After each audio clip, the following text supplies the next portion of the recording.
My name is George Galloway, presenter of Kalima Hurra on Al Mayadeen television. Morning to you. I don't mince my words. I speak Kalima Hurra, and my audience does too. Kalima Hurra, free word, free for me, free for you. Catch it. Nice to meet you, brother.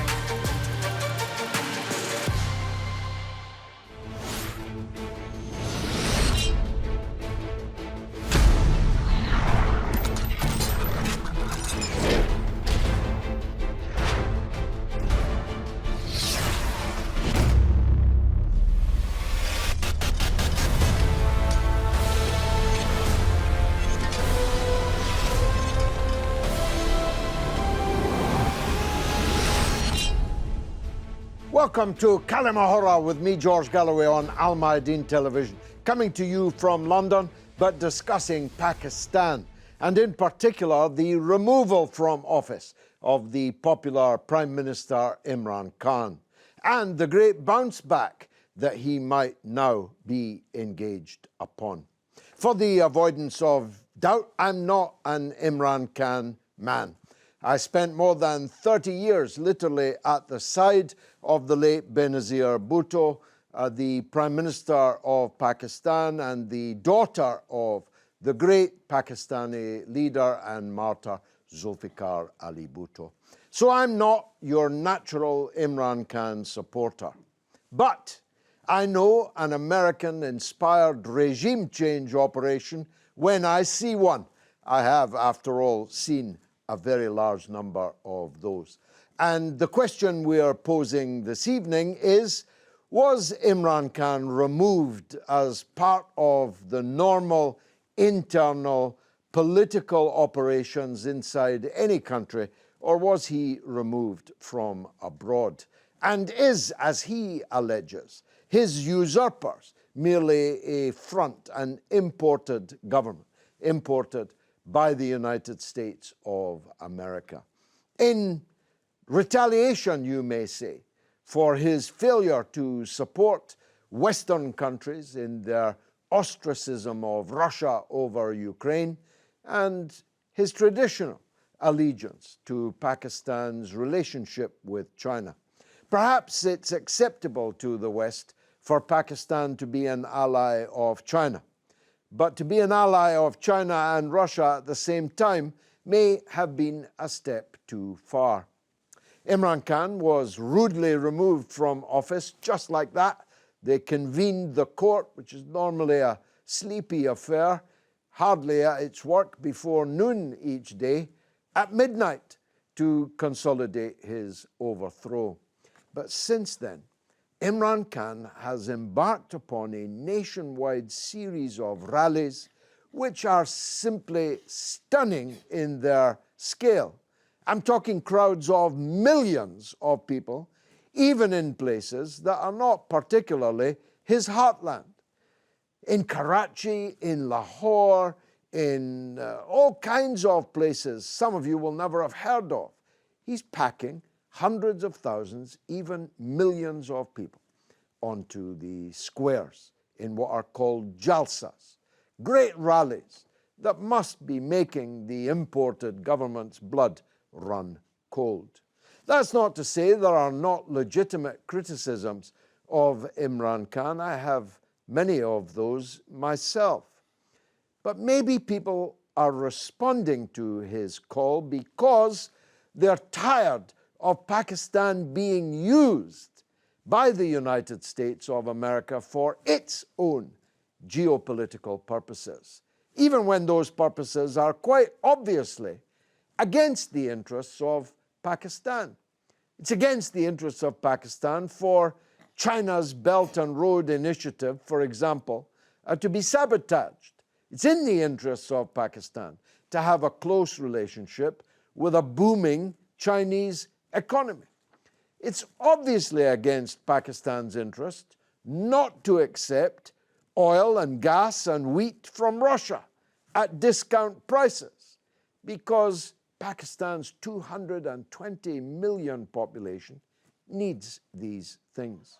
It was not in Pakistan's interest to be the base camp for the Afghan war from the 1980s until now.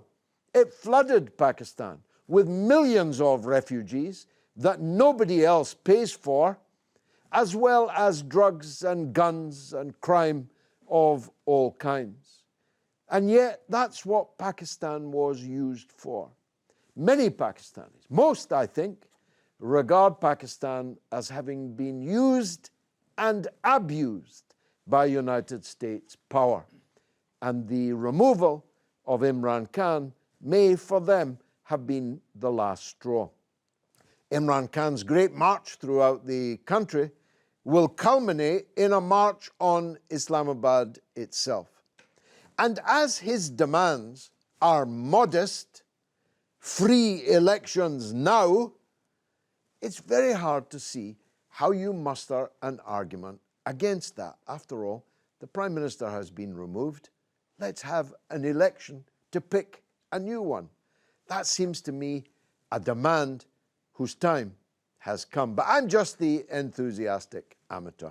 I'm joined by my usual panel of distinguished experts, and there are no more distinguished, no more expert than the first and best Mayor of London, my old parliamentary colleague, Ken Livingstone. Ken, welcome back. How does it look to you? Regime change or internal politics? I think it's regime change. If you look back in the 77 years since the end of the Second World War, America has intervened to overthrow governments all over the world, to impose ones that do what it wants, to extract their resources. I mean, literally, it's gone on all my life. So it doesn't surprise me. If you think back, when that was our colony, why didn't we create a proper modern democracy? When it was our colony, we were exploiting all the resources we could get out of it as well. Literally, the whole of the third world has been exploited by Britain, America, France, and one has to say, increasingly, Russia's not much fun either. What about you, Shahid? You are head of the International Human Rights Council. You're director here in the UK, but you're also an investigative journalist of note. You've broken many important stories. Once upon a time, you were my employer on a radio station not too far from here. It's good to see you again. How does the situation in Pakistan look to you? Just as my Honorable Ken Livingstone has said, it's not a new thing. From the ambulance of the founder of Pakistan, Jinnah, he was alone, sick and dying, and there was no help. There was conspiracy. Another dictator, Iskandar Mirza, he was sent out on gunpoint. Another Sohrawardi was sent out by force to Lebanon, and he was asked not to come back, we'll break your legs.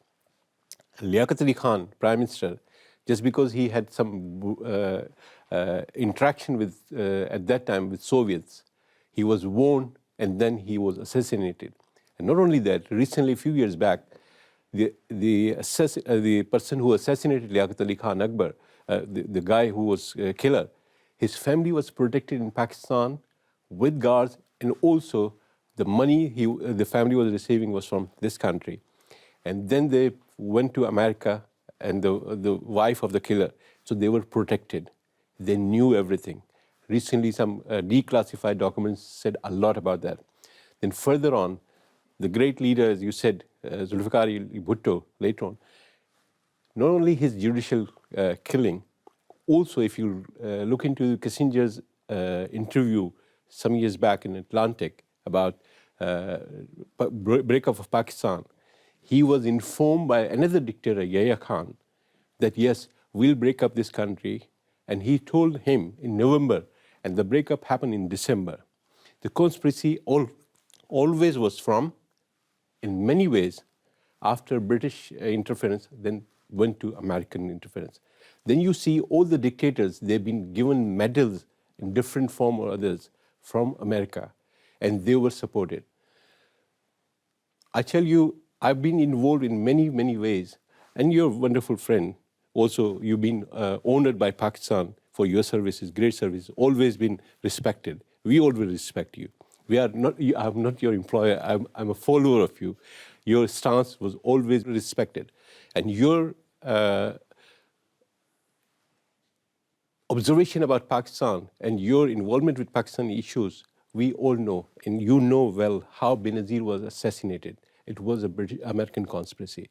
So if even whatever the letter was shown by Imran Khan, that there was a conspiracy, if we even ignore that thing, but I tell you, if you look back from day one, from Jinnah, Ayub Khan, Iskandar Mirza, or Yahya Khan, or Bhutto killing, or Benazir killing, and any other regime which came in, you will find always bloody hands of America. Everything is in Pakistan manipulated or corrupted, even Nawaz Sharif corruption, even Musharraf corruption, many other stories I've broke out. In those, I always found some link, somehow the Americans were involved. So the regime change, always we found why CIA is involved. Even many of the presidents were involved in many, many ways, and they were controlled by them. So we are controlled, still controlled. Honorable Ken Livingstone, he was saying about the, when Pakistan colony was created, it was still the same colony. We were under control completely by British, but now America is holding everything in any way. Fascinating historical perspective. Akib Mahmood, comrade of mine, stood with me in London elections. You've stood twice, in fact, in London elections. You're an activist of Imran Khan's party.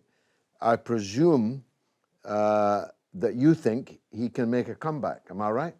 Absolutely. I think he's shown that the public support is definitely with him, overwhelmingly with him. And he's raised a lot of concerns for the powers that be inside Pakistan, because currently all of his major rallies are taking place in what is known as the recruitment grounds of the military. So these are all the areas in what used to be the Northwest Frontier Province, which is now the Khyber Pakhtunkhwa Province, and central and northern Punjab, which is the homeland of where majority of the military officers are recruited from and majority of the military is recruited from. And the support over there for him is just unbelievable. Just to mention a point on the question that you raised, whether it was internal or external, it was both. The agitation against Imran Khan has been going on since the first year. And the powers that be, they weren't happy with the way he was running things, and they were always trying to control him like a puppet on a string. And eventually, he wasn't controllable at all. And the visit to Russia was the last straw for the Americans, which gave the green signal to the establishment inside Pakistan, and everything you saw happened, just as you said, overnight. Members of his party were bought and paid for. The vote of no confidence happened as swiftly as a knife in the back, and then the courts opened up in the middle of the night to ensure the stamp of approval on this, and there was no constitutional comeback. So, as you said rightly, he's asking for a democratic solution, which is an election. Now, of course, the new government is stuck because of the political landscape that they've inherited from Imran Khan, and he's exposed this regime change. So they're stuck in a no man's land, because if they fulfill the agenda that they have been given, then they will suffer a political blowback and prove his theory. And if they don't fulfill the agenda that he's been given, that they will receive no external support, which is what Pakistan's economy requires right now.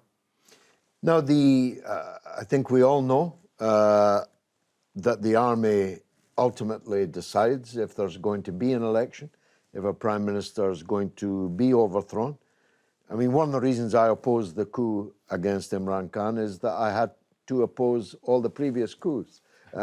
So I would have been a complete hypocrite to support one coup, having opposed the others, and they've all been overthrown. Benazir, Nawaz Sharif, Musharraf were all overthrown on the eventual decision by the army. Imran Khan became the prime minister because the army favoured him. They favoured him perhaps against the others. He was the lesser of evils, but they strewn his path with flowers to become prime minister. Why did they fall out of love with him? I'll have to take issue with that. In my humble opinion, I think he was not made prime minister with the help of the army. If anything, they weakened him because they involved all sorts of ex-People's Party members of the National Assembly who were basically wiped out in the Punjab. They convinced them to join his party, and they were the ones who then betrayed him now, number one. Number two, I know one of them only too well. Yeah. Go on. And then it seemed at the time, with Nawaz Sharif being convicted and going to prison, it seemed at the time that Imran Khan was going to get a majority, a clear majority. But it so happened that he did not get a clear majority, and he had to rely on these allies, which is, as I said, that they were trying to control him through these allies who then abandoned him in the vote of no confidence that happened and removed him from power. I accept that. I accept that correction. What fell out, the fallout that actually happened was Imran Khan was just too independent for the military to control. They prefer people like Shahbaz Sharif, they prefer people like Nawaz Sharif, and they prefer people like Asif Zardari because they can leave them to do whatever they want to do in terms of economic corruption or whatever, and the military can get on with the business of running the state. And Imran Khan was perhaps too hands-on for that. And also, no matter what threats they gave him, he was not backing off because he himself was not corrupt in that sense. There were people around him who were definitely corrupt, and that's the baggage that he's carrying of a political class that he's inherited. I mean, he can't just open his arms and ask for angels to ascend from the heavens above. He has to work with what he's got inside Pakistan. And all of these people are tainted with corruption of one sort or another. Some of them, are trying to do better than what they were before. And, it's up to the public to decide. Yeah, well, I mean, he is not personally corrupt, and I know him very well. And he is not personally afraid of dying either. He doesn't believe that this world that we're in is the last world. So that is a problem for anyone trying to control you. Let's go to Fatima Ayub in Lahore in Pakistan. She's a journalist and a lawyer, but a strategic security analyst with the speciality of Pakistan and Afghanistan. Fatima, welcome to the show. Thank you, George. Thank you for having me. How do you analyze the removal of a popular prime minister in that way? What do you think is the reason for the removal of Imran Khan? Well, when you think about Pakistan's political history, since 1947, since Pakistan came into being, about 29 prime ministers have come into play, and none of them have yet been able to complete their 5-year term. I think that says a lot about the political context in which Pakistan has been rooted in. As far as the Imran Khan regime goes, I don't think that anyone, even as far back as a month prior to his removal, could have ever expected something like this to take place. And that is because you could see Imran Khan, he visited the Beijing Olympics. He, on the very day that Russia announced the invasion of Ukraine, it was Imran Khan who was in the office with Putin, meeting him to essentially bargain for reduced oil prices. And things were going quite well in terms of foreign policy when it came to Pakistan. Khan was also a populist leader. And although reports have claimed that Imran Khan was aware of this no confidence motion being orchestrated by the opposition since July of last year, I don't think he even gave anyone a hint of what was to come. So it was quite a shock for the Pakistani population when this did take place in March. How do you assess this change? Is it Shahbaz Sharif, and actually the PMLN has historically enjoyed a very good relationship with India. And when I say that, I also mean personal relationship with Modi. I mean, he was there at many of Sharif's wedding festivities in Lahore. As far as the oath-taking ceremony of Shahbaz Sharif was concerned, India was actually one of the first countries to congratulate Prime Minister Shahbaz Sharif on regaining a seat, as Pakistan's premier. And I think that goes a long way to show us how Pakistan-India relations will perhaps move for the better, at least in terms of optics. But we can't really say for sure unless we have more things to base this assumption on. When it comes to the US, I mean, it is quite evident when you look at the cable that was communicated to the former Prime Minister Imran Khan via the via the Pakistani ambassador to the US, Amjad Majid Khan, that the US stated that Pakistan would be in hot waters if Prime Minister Imran Khan was not ousted. So now that he has been ousted with the no confidence motion, there is a tacit assumption that obviously better relations with the US will resume under Prime Minister Shahbaz Sharif's tutelage. And that also ties up with the fact that Pakistan will now be going back to the IMF, given that economic collapse is quite sadly imminent in Pakistan. And obviously, as times have always shown us, as history has always shown, you need the US on your side when you need to go to the IMF for more money. Shahbaz Sharif is most likely to be visiting the US and be visiting the IMF headquarters in the next coming months. Pakistan-China relations will just continue as they have previously, because I don't think they've ever been based very intelligently so on the change of any political seats, really. So it should be pretty much a resumption of status quo in that arena. But I believe US and India is where we'll see the most amount of changes. Because of these economic problems, do you see Pakistan tilting further in the direction of Riyadh, of Saudi Arabia? So under Imran Khan, Pakistan moved towards having quite an equitable, mutual relationship with both Saudi Arabia, with Iran, with the US, with China. Now that Pakistan finds itself in hot waters yet again, since 2018, it is quite very much expected that Shahbaz Sharif will have to look towards Saudi Arabia and towards the Middle East, the UAE historically as well, for increased aid, and especially to help bail us out of the IMF loans that Pakistan is quite heavily situated in. So yes, that is very much a possibility.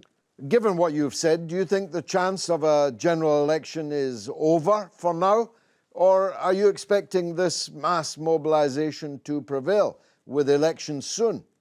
Yeah, so George, given the huge popularity and the huge turnouts of crowds for Prime Minister Imran Khan as he's held these protests all over Pakistan, given that and his consistent pressure on the current government of Shahbaz Sharif to bring the elections about, we're expecting that there should be a move swiftly towards general elections this very year.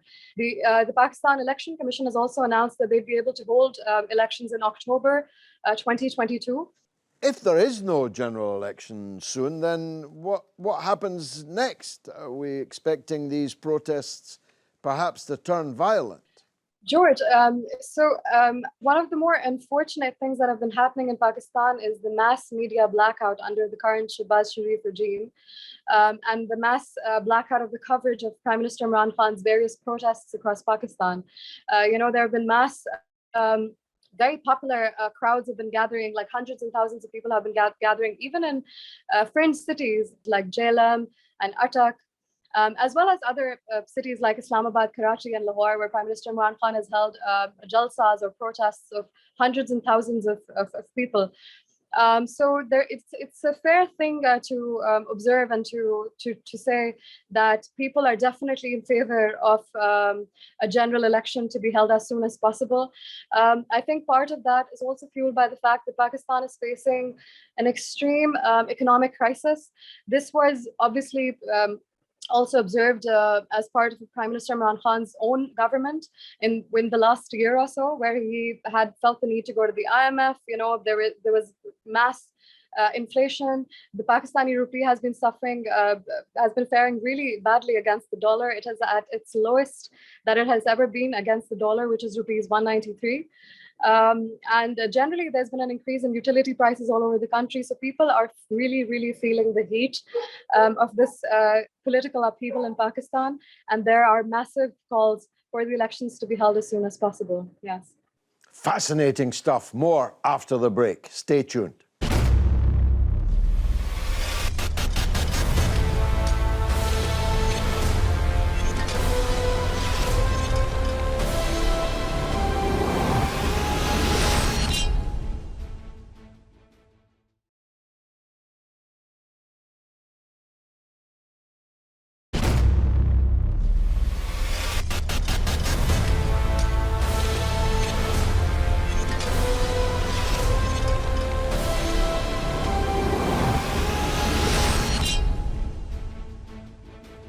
You're watching Kalimahora with me, George Galloway, on Al Mayadeen Television, coming from London, talking about Pakistan, which with 220 million Muslims is a very important part of the Muslim world. Ken Livingstone, you were the mayor of London.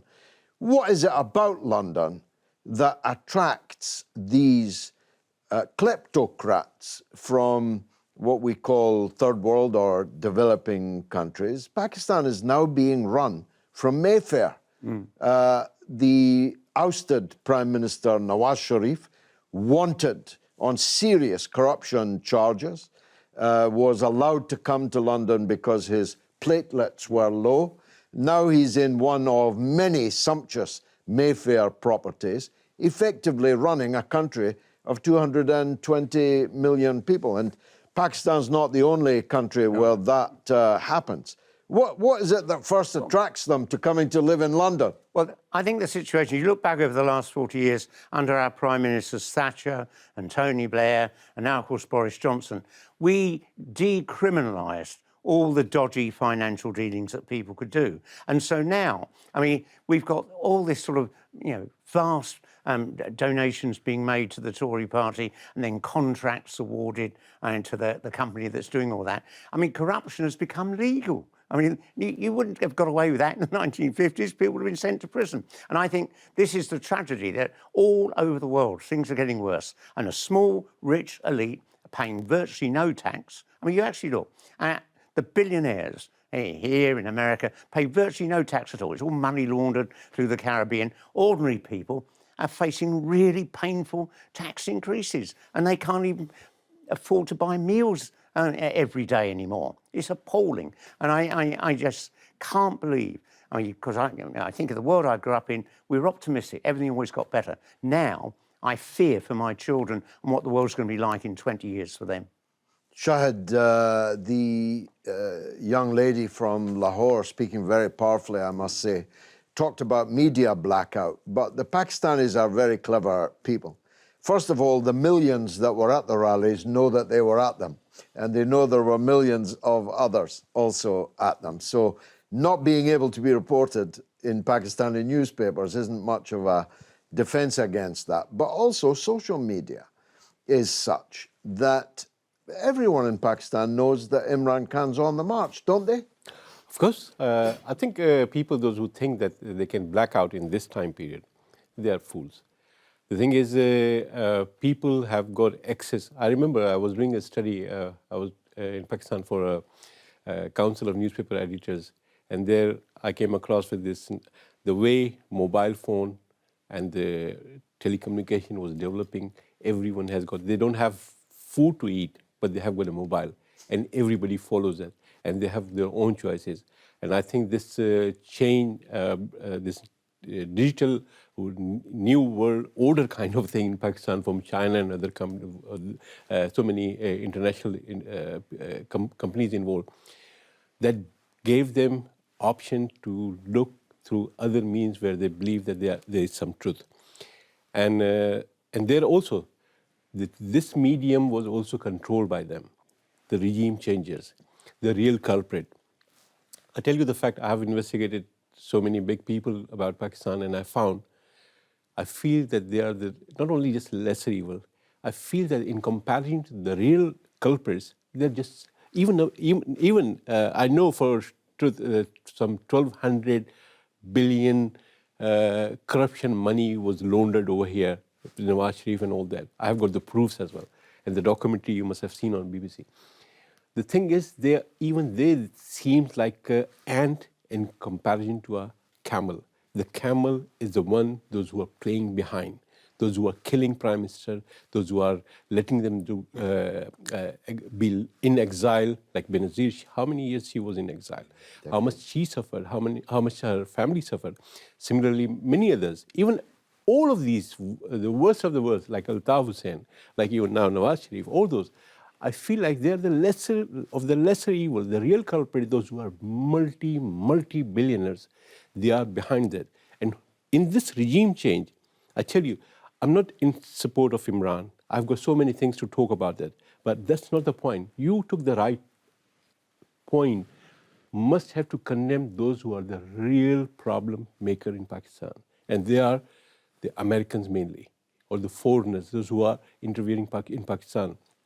Those who are using the issue with India and also Afghanistan.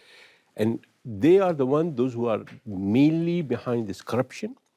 They are the ones, those who create these political puppets.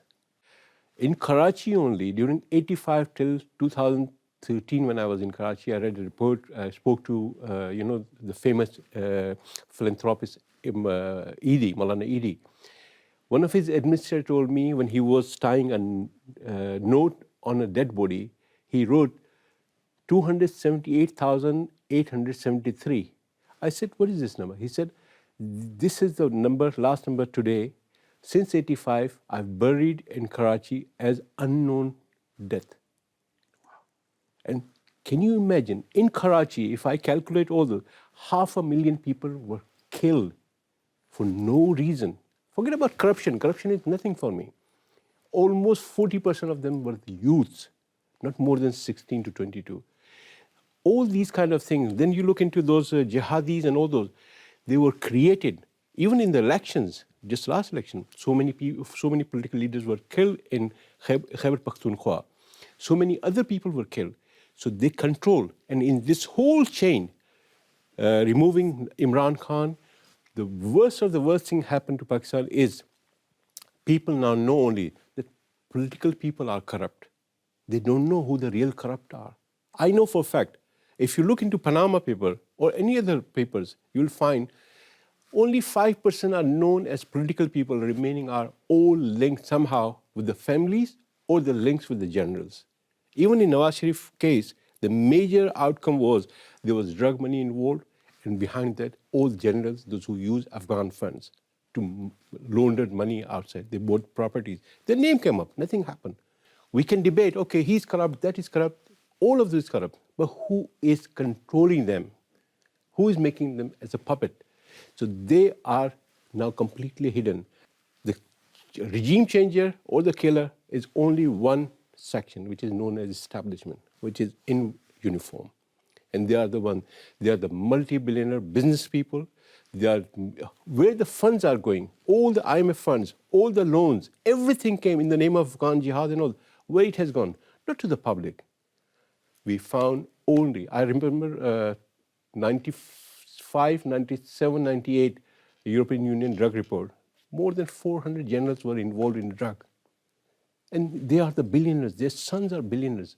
Those who were controlling this politics in different form, whether in People's Party, whether in Nawaz Sharif, whether even in PTI now. So they are the real one, we have to put the spotlight on them. And you took the right stand. The real culprit is America, and with them, the assisting fact is these regime changes. Akib, what about the other point that Fatima made? And let me, in a way, turn it around. If this great democratic movement demanding only one thing, elections, now, if that fails, what happens then?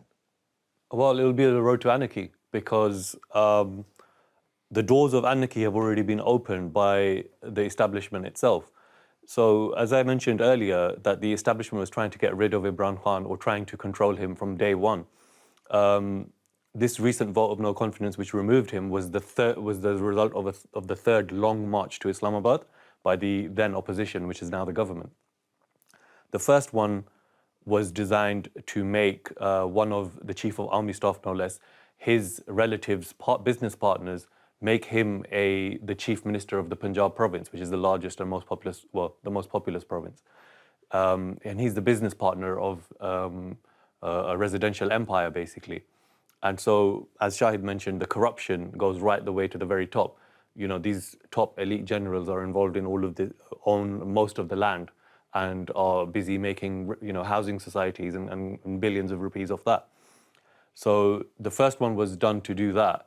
And when Imran Khan agreed that, okay, I will change my chief minister and make this person chief minister who you've nominated, that chief minister, the chief minister who was supposed to be chosen, he got arrested by the National Accountability Bureau overnight, so he couldn't make it. So then the second long march happened a year later, and as a result of that, Nawaz Sharif was let out of prison and sent to the United Kingdom for 50 rupees. 50 rupees is all it took. Imran Khan said that I'll let him go if his platelets are down to go to England and to go to London and to get medical treatment. But he has to deposit as bail all of the money that he's been fined, and all of the money that the value of the assets that have to be recovered. He has to put that down as bail so that we have a guarantee that he's going to come back. And if he doesn't come back, at least we'll have something to show for it. And the court said no. He just needs to write it down on a 50 rupees stamp paper and he can go. And that's what he did. And he left and he said, I'm going away for 8 weeks, and he didn't come back 3 years now. The third long march that happened was stopped because of COVID. And then now the fourth one is what resulted in the regime change. So the corruption goes right to the very top. And if you can let convicted criminals just leave the country, and now they're running the country from here, as you said, from Park Lane and from Mayfair, you're literally opening the doors to anarchy. Why should anyone believe in the rule of law? Why should anyone accept the judgment of any court when you can just say, well, if I have enough power and if I have enough influence, I can just leave. I can just come out of prison. I can just, you know, it's a question of might is right. So if you don't do what's right morally in this situation, which is to hold an election and to get rid of this taint of an important, if these people are so popular with the public, they should be willing to hold an election and say, look, Imran Khan ruined the country and we're going to come and save it, and the public will support them. But because they don't have the moral standing to do so, they're refusing these elections, and that's what's going to happen if we refuse these elections. That we're going to have a moral outrage and an anarchic situation. In a country of 220 million people, a nuclear-armed country with nuclear weapons. Let me go to... Before you go ahead, can I make a point? I came to know from some right quarters, they are here in London not to deal about the government, it's about the election. And some of them, they are organizing very soon, maybe in a month. Elections that they will rig? Well, the controllers, those who are always known as culprits of rigging or stealing the results or public mandate, they are still in power. So, and all those who are in front of them, they are submissive.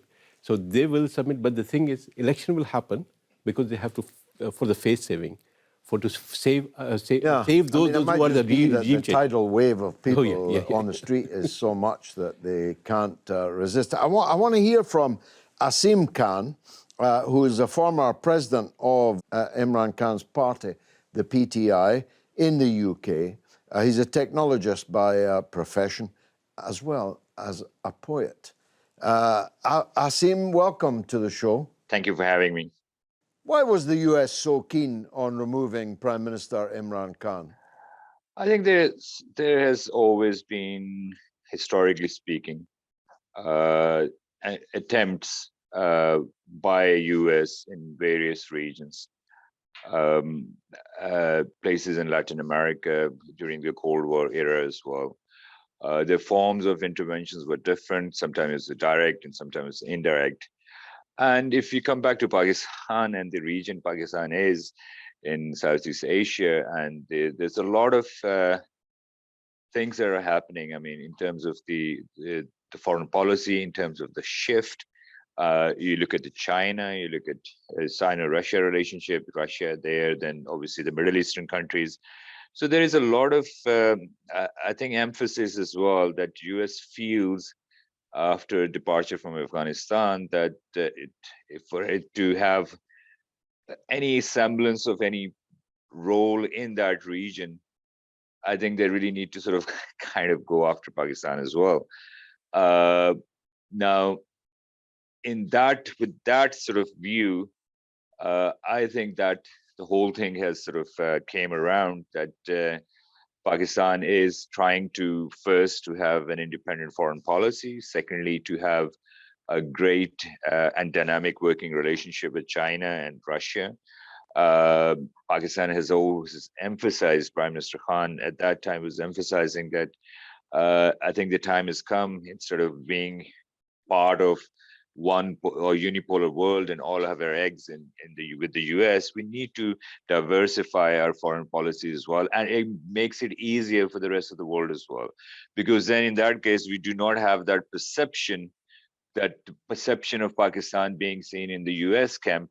So with this balanced policy, as the others do, we are trying to do the same as well. So I think with these kind of inclinations and historical background, the US has had pretty extensive experience of removing governments, interference, CIA covert operations, and all sorts of forms and shapes as well. So that's the view.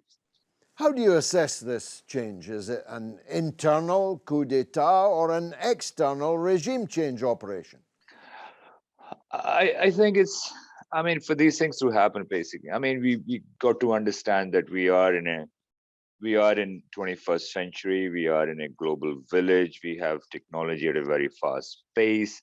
So the ideas and the of things like that is always kind of I would say, a working partnership in that sense, that people do obviously have those tendencies. I mean, it's not just like that, the hardcore traditional, the way it used to be in the past. So I think there has been, I mean, since Nawaz Sharif is sitting here, and that kind of is giving a huge inclination to that viewpoint, that he must have been talking to all sorts of people as well, people from where US and other sort of countries as well, and then his party, and then the way the coalition actually got all together, covered up the vote of no confidence.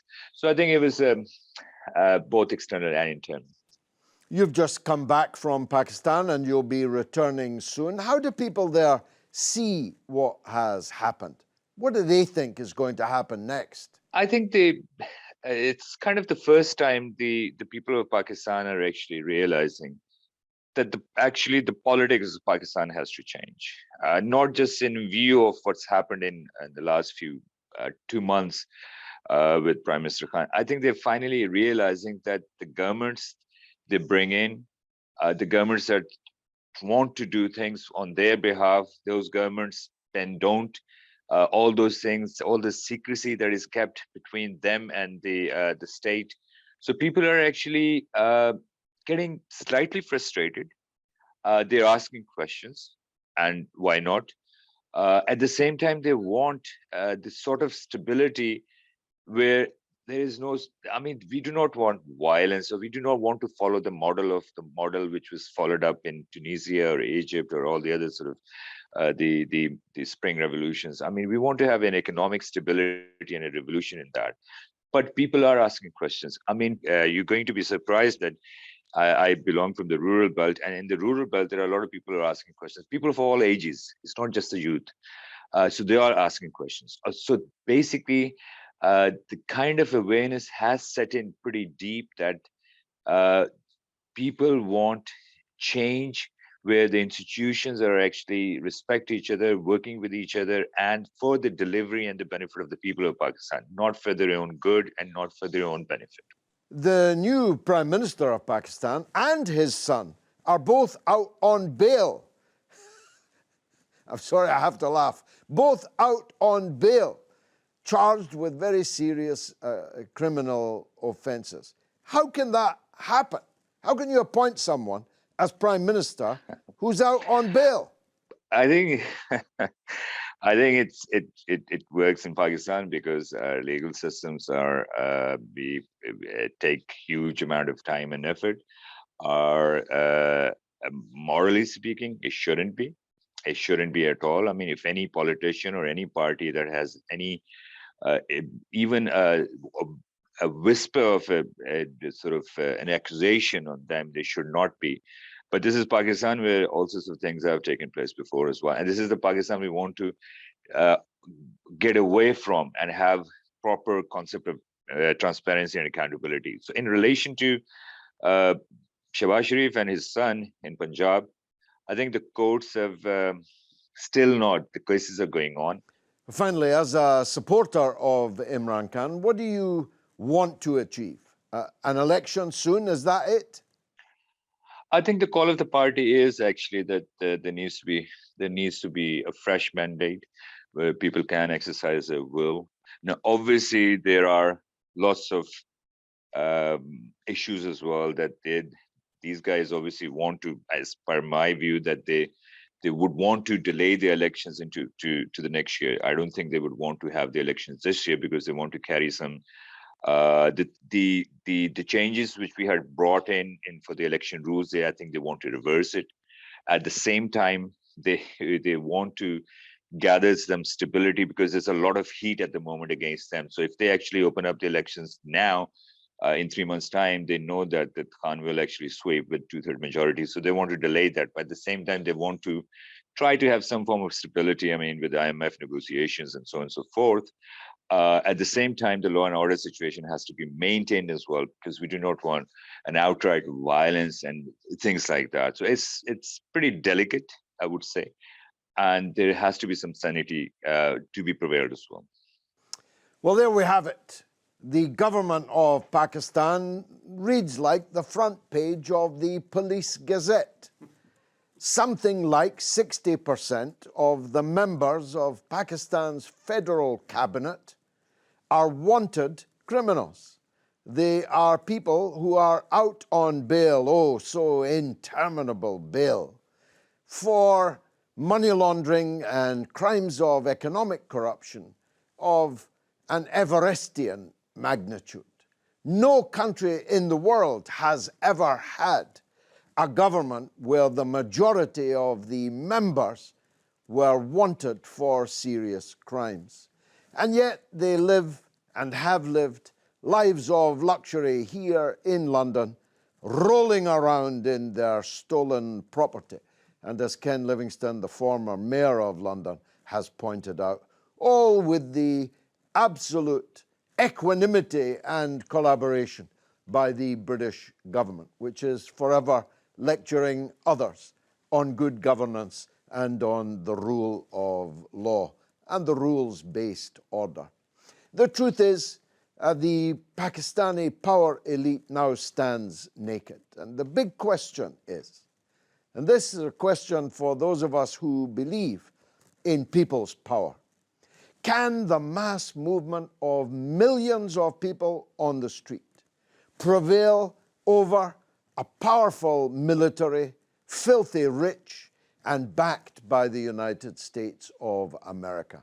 Perhaps the last time that succeeded was in the Iranian Revolution, in the 1979 revolution. If it can be replicated in a Pakistan, a country so populous, of such strategic importance, and as I said earlier, armed with nuclear weapons, if that popular power can prevail, then this will change everything, and not just in the South Asian region.